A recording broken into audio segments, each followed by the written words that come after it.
Hi guys, welcome to my first blog. আমি আমার প্রথম ব্লগ আমার মাকে সাথে নিয়ে করতেছি। দেখেন মা কিন্তু তরকারি কাটতেছে, সে রান্না করতে যাবে। বৃষ্টি নামছে, এই জন্য কিন্তু রান্না করতে পারিনি। সকালে আমরা দুজনে না খেয়ে আসি। এরপরে কিন্তু রান্না করবে, তারপরে কিন্তু আমরা দুপুরে খাবো। এই মা কিন্তু হাসতেছে আমার কথা শুনে। মা একটু হাই বলো, হাই দাও, হাই। হাত জাগাও, দেখতে পাইনি তার। হাই দাও, একটু হাই বলো। আমার ফ্যামিলিতে কিন্তু এখন আমি আর আমার মাই আছি। আপনারা হয়তো ভাবছেন যে আমি আর মাই আমার ফ্যামিলিতে আছি, আর কেউ নাই।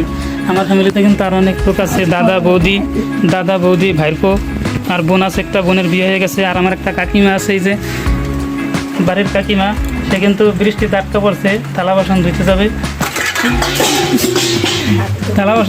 তা আমার হাতে লেগে তার থালা বাসন পড়ে গেছে। কাকি কিন্তু বৃষ্টিতে আটকা পড়ছে, বাইরে কিন্তু বৃষ্টিতে আপনারা দেখতে পাইতেছেন। আমার ফোনের ক্যামেরা ততটা ভালো নয়।